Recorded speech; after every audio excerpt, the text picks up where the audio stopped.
Hello and welcome to the Street Crime UK YouTube channel. Please don't forget to like, share, comment and subscribe. Thank you for joining us today. Today we're going to take an in-depth look into the history of the notorious Nottingham city. As the A453 carves its way between the floodplains on either side of Kegworth and Wilford, leading towards the Clifton estate, the first clue that a visitor is about to enter the city with a rich history is the welcome sign, a Robin Hood motif. This is Nottingham, a city where for some the myths are intrinsic and inseparable from reality. A city that feels like a village where everyone seems to know everyone else and the people are not slow to update each other on the latest gossip or fable. Thousands of tourists arrive each year to seek out the legend of Robin Hood. A fable was born from writings some 600 years old and revolves around two characters, the Sheriff of Nottingham and Robin Hood. One cynical, overbearing, authoritarian figure whose aim it is to take the wealth from the rich by violent means if necessary and distribute it to the poor. Nottingham itself dates back to the early Saxon time. In 600 AD, it fell under the control of a Saxon chief known as Snot, whose peoples populated the ancient caves which still permeate the city and its lace market area today. It quickly became known as Snottingham, the homestead of the people of Snot. In more recent years, headline writers in London would revive the use of the S and label the gun-plagued city Shottingham. It evolved into a centre first for the manufacture of religious artifacts by the 15th century, and then, by the time of the Industrial Revolution, the River Trent, which runs through the city, was crucial to its development. Marking the divide between the northern and southern England, it linked Nottingham with the Potteries to the west and the Humber to the east. It was on the Trent, navigable for some 117 miles, that King Canute purportedly attempted to turn back the tides near Gainsborough in Lincolnshire. The textile industry also brought a lot of prosperity to Nottingham. The area's lace making became internationally renowned, and by 1831 the population swelled to 51,000 people. But this rapid expansion also resulted in what was reputed to be the worst slums in the British Empire outside of India, and this in turn led to the riots in 1831. The first reform bill, which sought to end some of the abuses and corruption by the electoral system by giving more people the right to vote, was rejected by the House of Lords, and those living in poverty took up arms and burnt down the sheriff's lair, Nottingham Castle. The castle was then owned by Pompous, an anti-reformist Duke of Newcastle, whose surname still adorns the streets in the nearby park area of the city. The castle bore the brunt of several days of rioting, and it was another 40 years before it received a replacement roof. From the midst of this angry, disposed mass emerged a gang called, rather inappropriately in the circumstances, the Nottingham Lambs, but they were anything but lambs. Originally, the name was applied to early 19th century gangs who fought on behalf of rival political masters, the Yellow Whig Lambs taking on their blue Tory rivals. Eventually, it came to apply to the ale-swinging brutes who followed renowned bare-knuckle fighter William Thompson, commonly known as Bendigo, who became the champion of England in 1839. Such was Bendigo's reputation that Sir Arthur Conan Doyle penned an ode to him entitled Bendigo's Sermon. You didn't know Bendigo? Well, that knocks me out. Who's your board school teacher? What's he been about? Chock-a-block with fairy tales, full of useless cram, and you've never heard of Bendigo, the pride of Nottingham. Bendigo became an icon to the poor of Nottingham as he demolished opponents across the country. He spent spare hours fishing by the Trent. On one occasion, he rescued 3 people from drowning, though he eventually turned to God, preaching fire and brimstone in the streets. He was also a terrible drinker and incorrigible brawler, and frequently appeared before the court. He eventually became a figure of fun, taunted by small children. Bendigo died in 1880, aged 69. After falling downstairs at his home in Beeston. His funeral procession, one of the biggest ever seen in Nottingham, was a mile long, with thousands lining the streets to pay tribute. In Bestwood Park is a small wooden corpse known as Bendigo's Ring, where it is said he fought some of his matches and where his restless spirit lays in wait, ready to extract revenge upon the children who taunted him during his final years. By the beginning of the 20th century, the city population was 240,000, and Nottingham was a major city in commerce. The majestic council house, which looks over the market square, known as Slab Square, was completed in 1928, causing the famous Goose Fair to be moved to its present location on Forest Fields. But by the Second World War, profits to be made from the lace industry were dwindling, and the city began to rely on other industries for employment, such as Raleigh Bike and Players Cigarettes factory, which had been built into the national chain by Jesse, the son of the founder, John Boot. Some of the worst crimes in the city were not of human nature. The demolition of the Black Boy Hotel in Long Row in the late 1960s was one such misdemeanor. It was a hugely popular watering hole crafted by the renowned Victorian architect Watson Fothergill and incorporating a huge tower, the Bavarian style wooden balcony. One of the most striking landmarks in the city centre, it made way for a dual shopfront eventually occupied by Littlewoods. By 1969, some of Nottingham's older homes had been deemed unfit for habitation by the local housing authority. Nottingham was no different to many other urban centres in the post-war period. It was built upon a strong ethic, work hard and play hard. The factories boomed, as did the hard-drinking image of the city portrayed in Alan Stilto's groundbreaking 1958 novel Saturday Night and Sunday Morning, later film starring Alan. It was the first in a series of kitchen sink cinema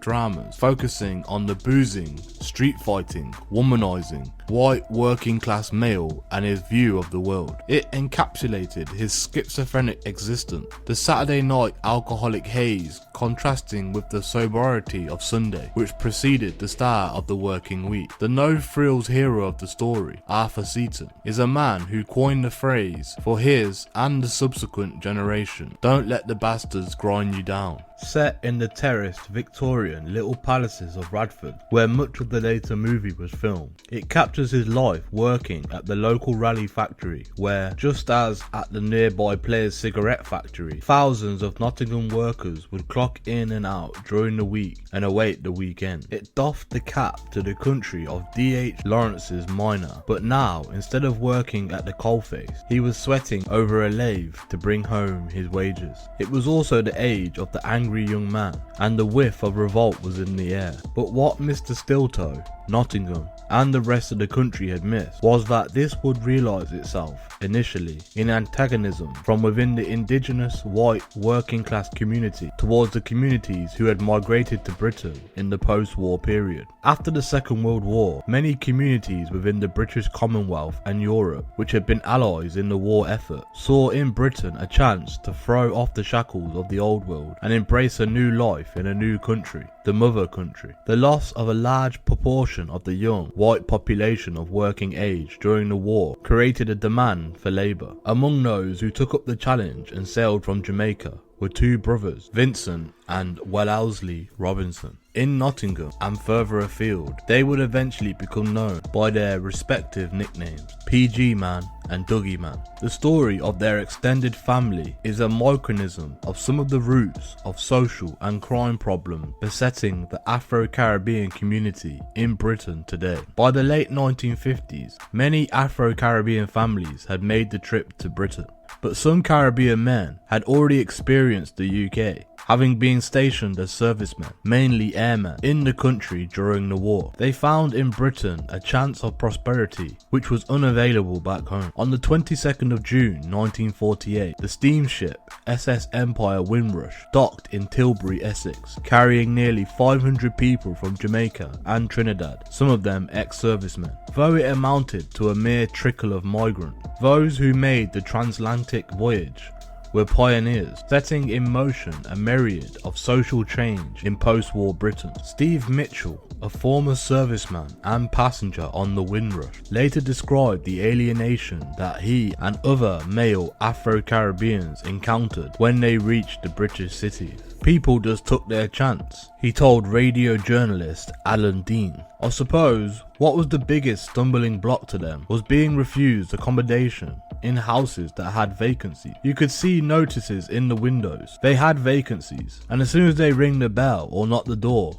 they would shut the door in their face. This was the mother country, and they expected it to be motherly to them. However, they were disappointed. All I had was a bit of clothing, nothing else. I landed with £5, no tools, nothing else. A couple of suits, a few shirts, no overcoat, no nothing. I wasn't prepared for the cold weather. I was given a little job, pick and shoveling, to fortify myself for the winter to come. So in that sense, I was very lucky. Mr. Mitchell described another integration problem which would later lead to Britain's first major race riot. Black men meeting white women at dances. There were a lot of white women who would willingly dance with you. Black fellas never had no problem getting white women. It was the men who were making all the problems. You'd go to dances and very few women would refuse to dance with you. With Britain being so ill prepared for integration, it was this tension between the white working class male, portrayed in Saturday Night, Sunday Morning, and the new immigrants from the Afro-Caribbean, which led on the 23rd of August 1958 outbreak of sustained violence in the St. Anne's area. There were two different stories about what sparked the riots that night, but both involved the perception that a black man should not be with a white woman. There were two accounts, said the late Eric Irons, who became Nottingham's first black magistrate in 1962. One story was that a West Indian was in the pub chatting up a white young lady, and when she left the premises, he was assaulted. The other was that someone insulted a West Indian man while out with his white girlfriend. I think the police and everybody were shocked by the speed and the ferocity of the West Indian response. At 10:20 PM, police received a 999 call from a pub in the St. Anne's Wells Road after a black man was severely beaten by several youths with his own walking stick. Hours later, the city was recovering from the devastation caused by more than 1,000 young men, mostly teddy boys and West Indian males, going on the rampage. As running street battles continued throughout the night, young men were bottled, beaten, and in several cases, men, mostly white males, were stabbed. The whole place was like a slaughterhouse, said the Nottingham Evening Post. It was clearly an overstatement, yet it captured the feeling of shock that the whole city felt. The following weekend, a larger crowd of 4,000 gathered in the St. Anne's Wells Road area, but the Afro-Caribbean males stayed away. More violence erupted as the white teddy boys turned on each other, creating a turf war between the young gangs of St. Anne's and those who had dared to venture into the city from the Bulwell area. As Mike and Trevor Phillips point out in their illuminating book Windrush, the second outbreak of violence was much more significant. At the time, nearly all the commentators, focused as they were on race, missed the point, which was that if there were no black people available on who to focus their rage, the crowds were equally willing to fight each other. In that sense, it was apparent that the riots were as much about the feelings of exclusion and deprivation experienced by the wide section of the English population as they were about the presence of black migrants. The attention that the disturbances claimed for the conditions in which the people lived was, in itself, a factor for calming the city. It was also about young people defining themselves by the area into which they had been born, or as young black males from the estates in St. Anne's or the Meadows would later describe it, life in the ghetto. By 1958, a belated post-war boom, which had brought many Afro-Caribbean immigrants to Britain, was drawing to a close and cultural tension. Many West Indians found themselves facing a closed door when applying for jobs in Nottingham factories, or even when buying a half of their favoured stout at a local pub. On the other hand, life for everyone in St. Anne's was tough, with poor housing conditions for white and black neighbours alike. As Milton Crossdale, another Nottingham black rights campaigner, pointed out, the riots led to change in public housing policy. Up to 1958, you had a number of people from the Caribbean countries in Nottingham, Mr. Crossdale said. They had jobs, but they had difficulty finding a place to live, or they were in multiple occupations. People from the Caribbean were being shepherded into St. Anne's and the Meadows. You had people crowded into Old St. Anne's, most of them living in multiple occupations. Nottingham, unlike other cities, went on to knock down major estates. Derby didn't knock down whole areas and rebuild them. Leicester didn't do it either. It had a significant effect on the redistribution of people in the city. For me, the most significant thing was how the employment market was being opened up. People began to realise that there was a serious problem. Who would have thought there would have been riots in Nottingham? Riots on their doorstep. You can talk about prejudice, but it doesn't affect them in their front rooms. It doesn't matter at all. You can just get away from it. It's like the famine in Africa. It's only when it's on a TV picture and you're eating a meal in your front room that it actually affects you. A week after the riots in Nottingham, the Notting Hill area of West London erupted in an orgy of violence which made headlines around the world. Into this cauldron of racism and lack of opportunity dropped Vincent and Wellesley Robinson when they arrived in Nottingham from their homes in Spanish Town, Jamaica in the early 1960s. The story has it that Vincent was born on the day in 1938 that the governor of Fiji made an official visit to Jamaica and was so nicknamed Fiji Man by relatives, which over the years became mispronounced as PG Man. Vincent was around 20 when he arrived in Nottingham, whilst Wellesley was a couple of years older. Before long, any aspiration they held were dashed when it became apparent just how difficult it was to get a steady job if you were black. Every time they went to the factory gates with a vacancy sign on it, they were turned away with the words, "Job filled. Sorry lads." They became worn down by the sheer repetition of rejections. Although Vincent, who was a dapper dresser, managed to get a tiny part as an extra in the film Saturday Night and Sunday Morning. He appeared on screen only briefly, seen in the background in a scene involving Albert Finney near the city's castle, but such was his pride that he spent a week polishing his shoes for the part. Many of the new immigrants identified not with England, which had held out a hand of false hope to them, but with their Jamaican homeland, and they began to import a bit of Caribbean sunshine into them dark days. Shabeens, or illegal drinking and gambling houses, began to spring up in Nottingham, and Vincent and Wellesley, seeing this as a way to provide for their growing families, the distorted sound system, which was always cranked up high enough to vibrate through the neighbours' floorboards, and there would be some rice and peas, yams and curried goat,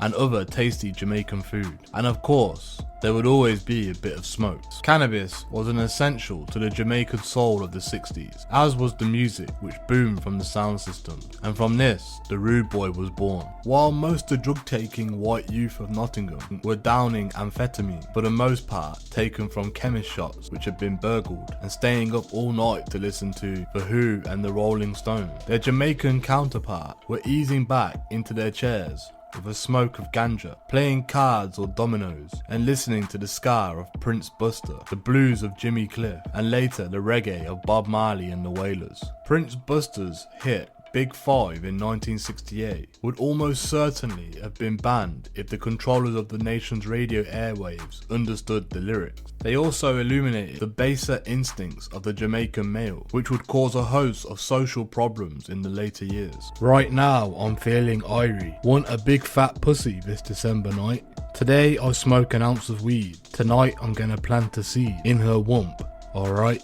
By the late 1960s, Nottinghamshire police had concluded that it was easier to bust Jamaicans for cannabis than it was to bust white youths for popping pills. They only had to follow the pumping sounds coming from the Shabeens and the smell of strong smoke wafting out the houses to know that they could make a quick bust. The sound systems were a product of the ghettos of Kingston and Spanish Town, where DJs would load up their trucks with a generator, turntable and huge speakers, and would then go on to set up impromptu street parties. By the early 1960s, Jamaican MCs such as Count Machuki were pumping out music through the wardrobe-sized speakers, capable of delivering 30,000 watts of sound. PG Man and Dougie Man were soon running regular blues nights at their homes in Nottingham. Once they had a little money, they invested in a sound system they named the V-Rocket. V-Rocket would live with the sound system called Saxon, run by a Birmingham crew, and there would be many times in the 1980s and the 1990s when guns were let off into the ceilings of the Shabeens to salute the DJs from the two sound systems. With cannabis readily available, it was a safe bet that they would be busted sooner or later. When they were, it triggered a chain of events that would lead, eventually, straight to the front pages of the News of the World, the country's most lurid and popular Sunday tabloid. PG Man was living in Burnaby Road, near to what would become the St. Anne's estate, when things started to get hot. PG Man had already had a few encounters with the police. He spent 3 months in prison in the early 1960s after he was caught of a small amount of cannabis. Dougie Man, who lived nearby in Alfred Street North, had also been busted for a small amount of cannabis, which resulted in a £100 fine. Then, when things started getting much worse, PG Man began working for the police. After his last bust, they had told him that he would be able to run his Shabeens, sell cannabis, and stay out of prison if he started informing on his friends and family. Police raids started to occur on a regular basis, and PG Man's friends and neighbours all told the same story. Drugs were being planted, and they were nothing to do with them. There were people like Keith Ansel McLean, nicknamed P-Son, whose home in Truman Street was raided in September 1968 for a small amount of drugs. PG Man testified against him in court for the prosecution, saying that he got the drugs from him, and P-Son went to prison for 12 months. In the end, even Dougie Man was busted, despite his daughter Elaine claiming she had spotted police planting the drugs on top of the radio. The courts did not believe he was an innocent man. Dougie Man faced a 3-year prison sentence, and it became apparent to everyone that mattered that PG Man was in fact working for the police. By now, he had acquired another nickname, Judas. Yet, he was sick with remorse that he had sold his own brother down the river to save his own skin, and vowed to get his revenge on the cops who, he felt, had forced him into a corner. Dougie Man went to London to see if he could get a gun and planned to come back up and use it on the officers who he felt had used him. But one of PG Man's friends, Adam Foster, had a better idea. He knew a News of the World journalist, Simon Regan, and was sure that he could expose what had been going on and hurt the police officers on PG Man's back without resorting to violence. Mr. Regan listened to PG Man's woes as he detailed the troubles of a black man living in a white man's world. Then he set PG Man up with several job interviews in the Nottingham area, including at the Players Cigarette Factory. He then watched how each job vacancy disappeared once PG Man showed his face for an interview. Altogether, he was turned away for more than 40 vacancies. Next, Mr. Regan moved on to PG Man's story of planting drugs on his neighbours for the police. By the summer of 1969, Mr. Regan had a wealth of covert tapes which he believed were enough to show that certain police officers had acted corruptly. They apparently included PG Man going into the police station, being given cannabis, and then arranging to call the police once he had been able to plant it. In August 1969, the country's biggest selling newspaper ran a story under the headline, "Police Plot to Plant Drugs." It detailed in full PG Man's allegations and caused a sensation. The tapes landed on the desk of the then Home Secretary, James Callaghan, who had helped draft the Race Relations Act of 1968. Mr. Callaghan wasted no time in appointing a senior officer from Manchester and Salford Constabulary to investigate. The officers listened to the tape, interviewed PG Man and many of his friends and associates, and believed what they had to tell. The inquiry sent shockwaves through the corridors of Nottinghamshire Police, and 3 officers were charged of conspiring to pervert the course of justice. PG Man was a cock-a-hoop, as were his relatives and friends. The officers went on trial at Nottingham Crown Court in October 1970. Opening the prosecution case, Cyril Salmon QC told the jury that they were about to hear a saga of corruption, which revolved around Jamaican immigrants being bullied, coerced and intimidated by the police officers into giving false evidence against family and friends. Police officers, he said, had threatened to arrest and prosecute Jamaican males who refused to become informants, and had turned a blind eye to illegal activities of others involved in prostitution and Shabeens on the basis that they had become informants and had given drugs to others to plant on their targets. However, the jury was to be denied access to the damaging tapes made by Simon Regan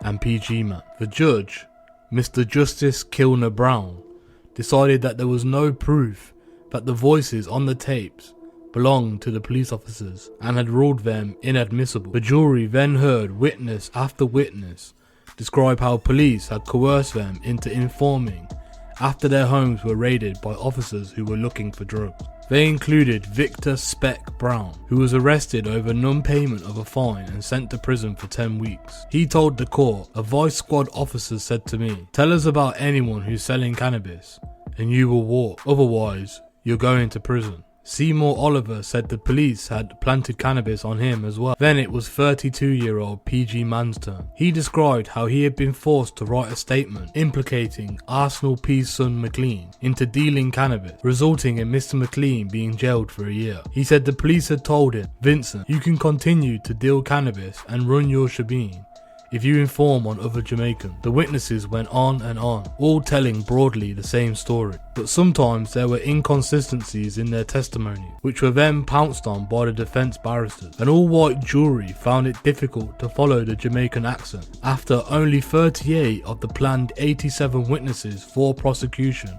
had been called to give evidence, they sent a confidential note to the judge. It was the 33rd day of the trial, and the judge ruminated for a while on what the jury had said in the note. Finally, Justice Kilner Brown announced, "I agree with you, members of the jury. It seems to me it would be an absolute waste of time to produce any more witnesses who may be regarded as rubbish by you." The trial was abandoned, and on Monday the 23rd of November 1970, all the officers were cleared. The judge thanked the jury and commended them, saying that the trial had at the very least proved that the coloured community had nothing to fear from the British jury. Nottinghamshire Police Authority was quick to tell the local paper what a travesty it had been that any police officers had had to face any charges. "It is regrettable that the force has been deprived of these officers for so long on the evidence of people who have never done a day's work since they came to this country." PG Man, his friends and relatives had been publicly humiliated, and through successive generations, the resentment that built up around the case would prevent many in their community from trusting authority in any meaningful way again. Some of the young Robinsons were more convinced than ever that the way to live their lives was to be a bad black man, as epitomised by Jimmy Cliff in the cult 1972 film The Harder They Come, the story of a Jamaican anti-hero who shoots a police officer. "I'd rather be a free man in my grave than living as a puppet or a slave," sang Cliff in the title track. By the late 1970s and the early 1980s, some of PG Man's and Dougie Man's numerous offspring were caught up in crime. PG Man alone fathered 17 children, while by the time Dougie Man's eldest daughter Elaine had reached 20, she had 5 children, all by different fathers. One of Dougie Man's sons had fathered 7 children by 5 different women by the late 1980s. It seemed to the women that was how young Jamaican males behaved. They spread their seed and they abandon you. The British ska revival of the late 1970s, spearheaded by Jerry Dammer's two-tone record label and the popular reggae sounds of the Rastafarian movement, gave Dougie Man's V-Rocket sound system a boost and some welcome earning. But some of the families seemed to see criminality as their only route to financial survival. The young rude boys of the second generation were of a much grittier character than their fathers. PG Man and his peers had always been happy to deal cannabis and take in a bit of cash from running blues nights, but they generally kept away from violence. Some had put a few white women onto the streets, but they looked after them better than the Glaswegian pimp from who they had taken over from. The next generation, though, were carrying knives and even guns, robbing people and trafficking prostitutes all over the country. If you were in London and picked up a prostitute near Paddington or King's Cross during the late 1980s, there was a good chance that they came from Nottingham, and then crack cocaine burst into the ghetto. By 1989, Nottinghamshire police had begun to see symptoms of this new cocaine derivative on the streets of Radford, St Anne's and the Meadows. It wasn't that they were arresting more people or busting the crack houses which had begun to spring up, or that they were making huge seizures of the drug. It was the sinister breakdown of morality. Crack left an inevitable trail everywhere its users went. Prostitutes beaten black and blue by their cane carrying, crack smoking pimps, men willing to sell their own girlfriends on the streets to buy more crack, and the girlfriends willing participants because they needed their crack pipe fall too. Robbers who had previously drew the line at stealing a handbag from a pensioner, now not only robbing them but beating them black and blue when there wasn't enough money in the stolen purse to get a rock. It was not just that this drug left the rude boys unable to pay their debts, it was morally bankrupting sections of certain communities in Nottingham, Bristol, Birmingham, Manchester and London. In June 1989, the Nottinghamshire Drug Squad made its first major seizure of crack. Roy Scott, then aged 36, a small-time dealer from Denman Gardens in Radford, was stopped in the street with more than 120 rocks after a tip-off. Each rock of crack, from which you got about 5 smokes, was then selling at £25 to £30. Mr. Scott was jailed for 7 years. It was the largest single seizure of crack cocaine in the country that year, and it came straight off the street. Crack didn't hang around in lockups for weeks like cocaine, heroin, speed, ecstasy or cannabis, where they had dealers waiting for the right moment to shift it at wholesale. Crack, by its nature, is consumed rapidly by its users, and when it's gone, they crave more. It was a high turnover trade. Mobile phones had also made dealing easy, and the dealers distanced themselves from potential arrests further by corrupting the local youth. At the bottom of this huge pyramid business, promoted with crack and heroin, the 12 and 13-year-olds who rode around St. Anne's on mountain bikes would take all the risks. Rocks of crack in pocket, they would make the handovers and get paid a few pounds by the dealer. Career paths no longer meant anything to these teenagers. They weren't bothered if the police picked them up. What could the police do? They told officers that they had found a bag of drugs in the street. As youngsters, they aspired to be footballers or pop stars, not doctors or police officers. And if they didn't make it, they knew they'd be able to make it as a drug dealer in a few years' time. Then they could too have the BMW and some nice jewellery. One of the principal reasons that crack cocaine was turning up with the same regularity and volume as in London was Nottingham's links to Jamaica. Even before crack began to appear, Jamaican criminals on the run, often from London, lie low in Nottingham with a distant relative or friend. But now the violent gangsters known as yardies were appearing on the streets. Political turmoil in Jamaica caused many to flee for the United States and the United Kingdom. Many gravitated first to London, then began moving to different cities in the country like Nottingham. They hung around the black and white calf on Radford Road and the Marcus Garvey Centre on Lenton Boulevard, and swaggered around in heavy gold, selling rocks at the late night drinking hole in Ilkeston Road, the Tally Ho, later called Lenton and then the Drum. It was popular with some of the black homeboys, but even they knew not to push it when the yardies were around. They were all unaware that an undercover cop from London was also hanging around too, having managed to convince everyone that he was a yardie. The Tally Ho was seen as an ideal shopfront from which people to peddle rock without the potential danger of bumping into rival posse members, as what was happening frequently in London. In addition, they had a ready-made market, as the Tally Ho was a favourable haunt for white street girls who would sell their skinny bodies every night on the Forest Road of a few rocks of crack. Politically and socially, Jamaica was going through torrid times. The peaceful movement of Rastafarianism, led by Bob Marley, masked deep troubles. Corrupt politicians working for the two main political parties, the People's National Party, known as the PNP, and the Jamaican Labour Party, the JLP, were recruiting crack dealers from the ghettos of Kingston and Spanish Town at an alarming rate. These politicians needed the fear of yardies brought to enforce their will and keep the lid on their own criminal activities. This was complicated further by the fact that Jamaica had become a stop-off point in the shipment of cocaine from South America to the United States. Someone on the island had discovered that if you boiled down the cocaine with some baking soda in a pan, you could remove the impurities and create a hard rock which, if smoked, could take you to the moon, but only for a brief few minutes. Young Jamaican men soon didn't care if smoking this stuff was like putting a gun to your head. They were ready to sell their souls for the next hit. It was just about the most addictive drug that the enforcement agencies had ever come across, and pretty soon it was making its way to the UK, and it would soon be taking a leading role in the most violent crimes in this country. The three things you could be sure of if you had bumped into a yardie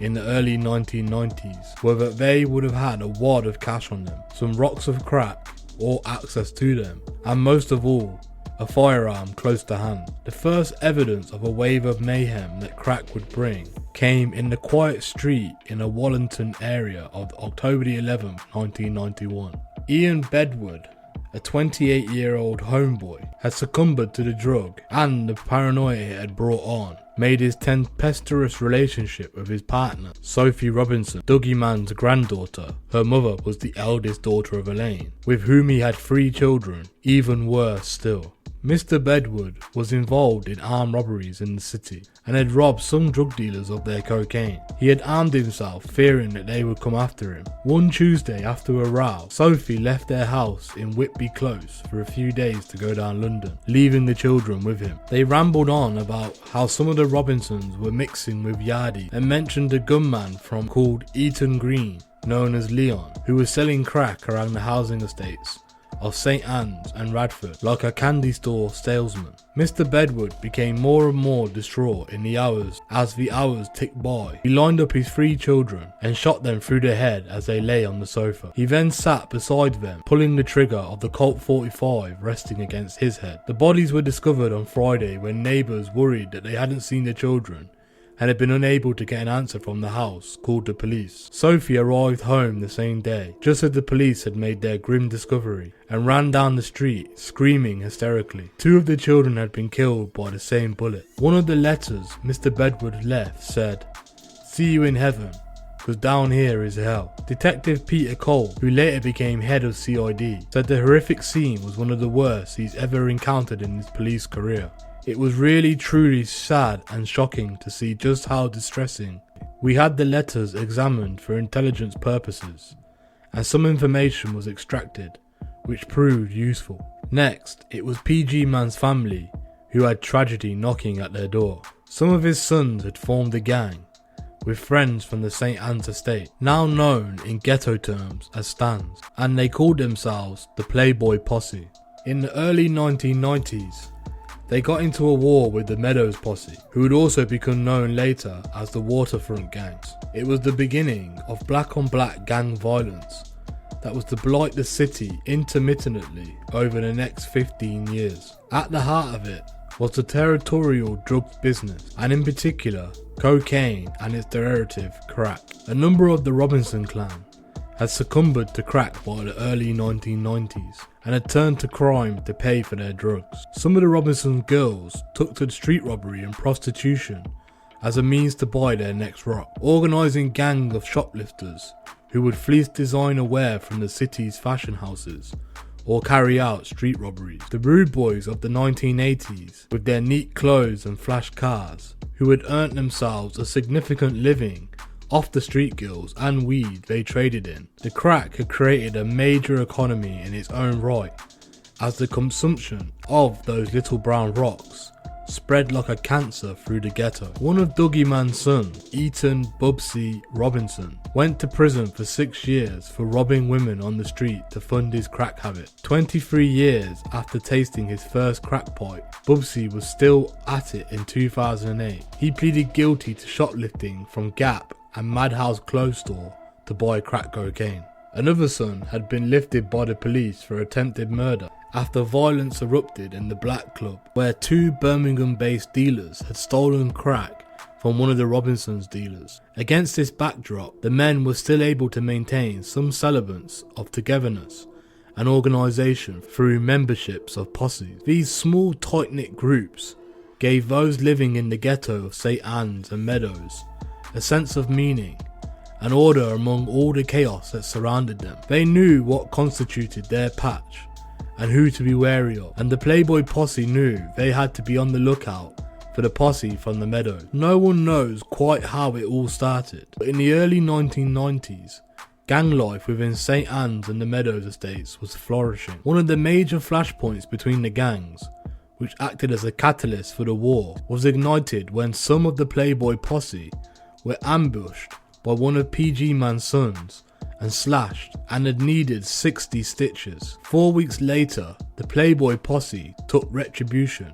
and attacked 5 members of the Meadow gang as they came out of a club, leaving one with his skull fractured in 2 places. Then the rape of a 14-year-old girl against 3 of the Playboy posse. More violence then followed. Finally, on the 1st of August 1993, PG Man's 21-year-old son Lloyd, who had taken to carrying a machete for self-defense, got into a dispute with some of the Meadows gang. One of Lloyd's friends had stolen a bike from a youngster, and the Meadows crew were not happy about it. PG Man's family had gathered at his house to celebrate the birth of his latest grandson, and after a while, Lloyd and his brother Daston, aged 19, went off to a nearby Afro-Caribbean centre near Hunger Hill Road. Just after midnight, the pair were about to leave the club when they were confronted by around 15 youths looking for a fight. Daston went to raise his father from bed, but before BG Man could intervene, the Meadows gang had attacked Lloyd, striking him so hard with a baseball bat that the force